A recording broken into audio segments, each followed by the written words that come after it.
Sadguru, after the recent death of a Bollywood star, there is a lot of debate in the country about nepotism. After the recent death of a Bollywood star, there is a lot of debate in the country about nepotism. Some people believe it is their karma that they are born into a certain privilege. Is this true? I know Hollywood is a place. I refuse to use the other word because I think it's kind of ridiculous to use that word, but everybody has started using that word anyway. The Mumbai cinema scene lost a upcoming star. Well, you can always… and he committed suicide, must be just over 30 years of age, I think, I'm not sure, I've only seen him now after his death, otherwise I had not heard or seen of him because I know very little about Indian cinema, I should say.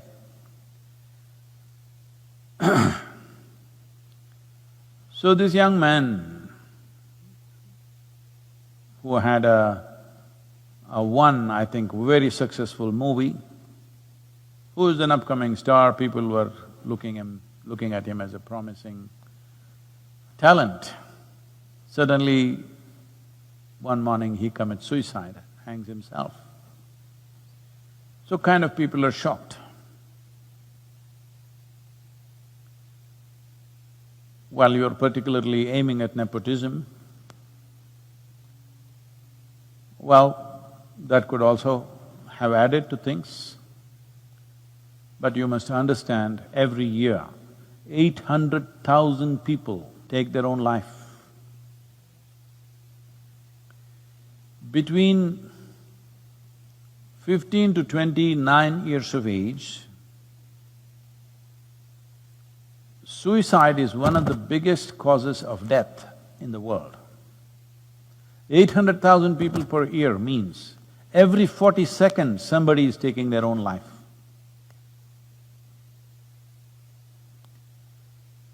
Why so many people want to take their own life? Because in terms of food, world is better organized than ever before. Very few nations in the world still suffer from starvation. All other places, 30% of the world's population is obese, that means definitely there is no starvation.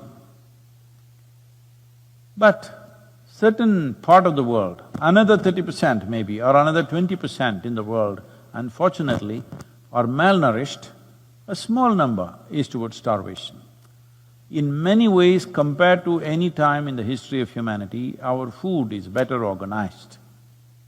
So that's not the reason for death, that people could not find food and they died. No, they're killing themselves. Healthy people, well-to-do people are killing themselves. Why would any individual want to take their own life? You do one thing, go outside, find an ant. See, you try to trap him, try to act like you want to harm him. He will do everything possible to save his life, because that is the nature of life. An ant does not think, I'm just an ant, a worthless little ant, what is there if I die?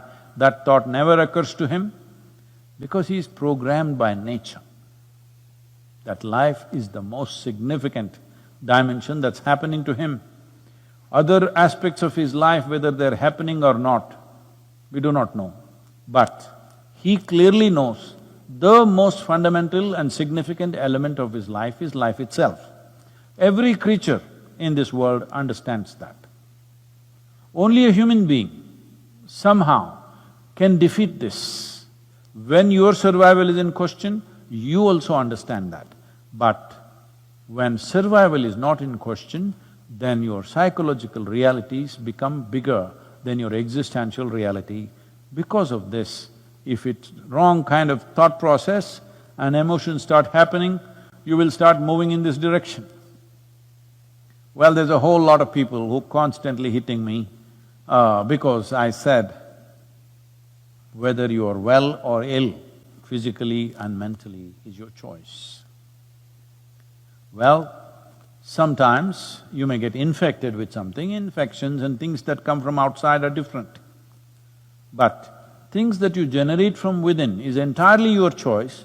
You may not know how you're making the wrong choices, but knowingly or unknowingly you're making the wrong choices because all chronic sufferings that you have, physical or mental, is generated from within. Maybe it is so strongly generated, sometimes you feel helpless about it. True, I agree with that. But at the same time, how much intensity of problem do you suffer and how you suffer is definitely controllable from within. A whole lot of people go into depressed modes at various times in their lives when things don't happen the way they think it should happen. If two things today do not happen the way you want them to happen, by today evening you may be somewhat depressed.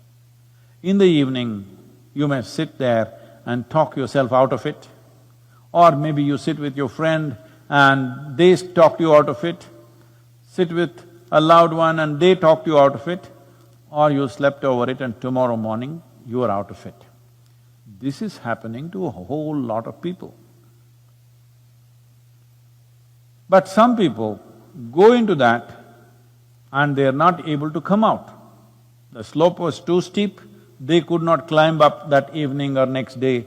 They lasted for 3 days or 5 days and then they sought professional help. If you seek professional help also, in the initial stages, they're only trying to talk you out of it. You can call it a therapy, you can call it whatever. Essentially, they are trying to talk you out of it. Maybe they're professionally trained to do that, but your loved one or your friend may do it in their own way, or you might do it in your own way. So I'm saying, if you have slid into a depressed state, you can be talked out of it. If somebody can talk you out of it, you can also talk yourself out of it. You must understand, staying sane is hard work. Because going crazy is so easy. Staying sane in every kind of situation that you face is lots of work. Somebody was asking me this question about peace. Peace is not a flower that blossoms within you. You have to enforce it. You have to enforce it, you have to make sure that you're peaceful. Otherwise, when things that you don't like happen around you, if you're exposed to the world as I'm exposed, 90% of the time, things that you don't like are happening all over the damn place. So to lose your peace is very, very easy unless you learn how to enforce it. That means you've taken the faculties that you have into your hands. If your faculties of thought and emotion was in your hands, you would not go into depression. Well, why you went to depression, in what different ways circumstances pushed you into that is a questionable thing. In every family, when suicides happen, somebody will be feeling guilty about it because they think, oh, maybe I should not have said this. If I had not said this, it would have not happened. We don't know, maybe somebody else would have said it. Many parents have come to me like this, not one or two, many, where their teenage children have committed suicide just because they said something, you know. They said something little strongly at a certain moment because they're not studying properly or they're not behaving properly or one little push and they just went and took their life. Parents are living with that suffering for the rest of their lives because they keep on thinking it's because of me, I shouldn't have said it. But there is no such thing that you can say all kinds of things and nothing will happen. At one moment you say something and somebody could do this because all they needed was that little trigger. So, did this young man die only because of nepotism? I don't know. I don't know the man, but I don't think so. But did that also play a role? Possibly in his mind, because he felt he was put into an unfair level of competition. You cannot compete with somebody who are privileged, who are entitled in some way. Anyway, they will get what they have to get irrespective of their talent or their capabilities, and you have to strive maybe doubly hard. Well, that's how it is for all of us who are not born with a crown on our heads, that we always have to strive doubly hard or 10 times harder than other people. It could be because of your, because you don't have your uncle in a godfather's place, or your skin color is not right, or you don't belong to the right caste or religion.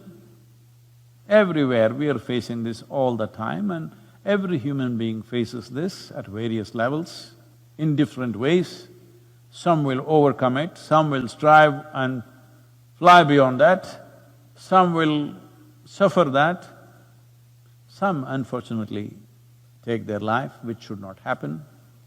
I would say this taking of the life is mainly because our education systems have nothing. Nothing means absolutely nothing at all in the whole process of growing up as to how a human being should handle his or her faculties, how they should address themselves. It's all about fixing the world, it's all about knowing about the galaxies out there, about every atom in the universe, all kinds of stuff, not a thing about this one. For that we are paying a price as a generation. 800,000 people, every 40 seconds, a person who need not die, dies of their own hand. This is the worst tragedy that's happening in the world, and people are expecting these numbers will rise in the next 10 years in a big way. Whatever that big way is, if 800,000 is not big enough, what is big, I don't know. This is mainly because there is no system teaching how to manage your chemistry. This is why yoga, this is why inner engineering is so significant. If you just learn to think and feel the way you want, this will not happen in your life. This should not happen in anybody's life, because as it is, it's a brief life. It's not for you to end it. Time will come for that. For all this, the fundamental thing is, you must become a blissful chemistry. If this one thing, if you work for, if you provide tools for every human being on this planet to make this happen, now we're starting a movement in Tamil Nadu. Once this pandemic threat goes away reasonably, we will start this in village to village, town to town. The simple practice of Surya Shakti, how to manage your energies the way you want. If your energies are exuberant, you will not take your life. They've become feeble. They might not have become feeble because of physiological conditions. They've become feeble, suppressed by the weight of your psychological stuff. Because of that, energies have become feeble. If you had just learnt how to think and feel the way you want, this would never occur to you in your life. This must happen, that whether everybody will attain to their ultimate or not, we do not know. We will strive, but everybody, this much must happen, that their experience of life in whatever little things that they're doing in their life must be pleasant. This we can definitely achieve. If every one of you stand up and strive, this is very much possible that we can create a generation where their experience of life is pleasant. They need not imbibe any chemicals in the form of drugs, alcohol or this or that. Simply you sit here peacefully and blissfully. Every human being should be capable of this, because this much awareness and intelligence is invested in every human being. Namaskaram, my blessings to you on this day. Depending upon how willing you are, I am available to you. It's 4 o'clock anyway.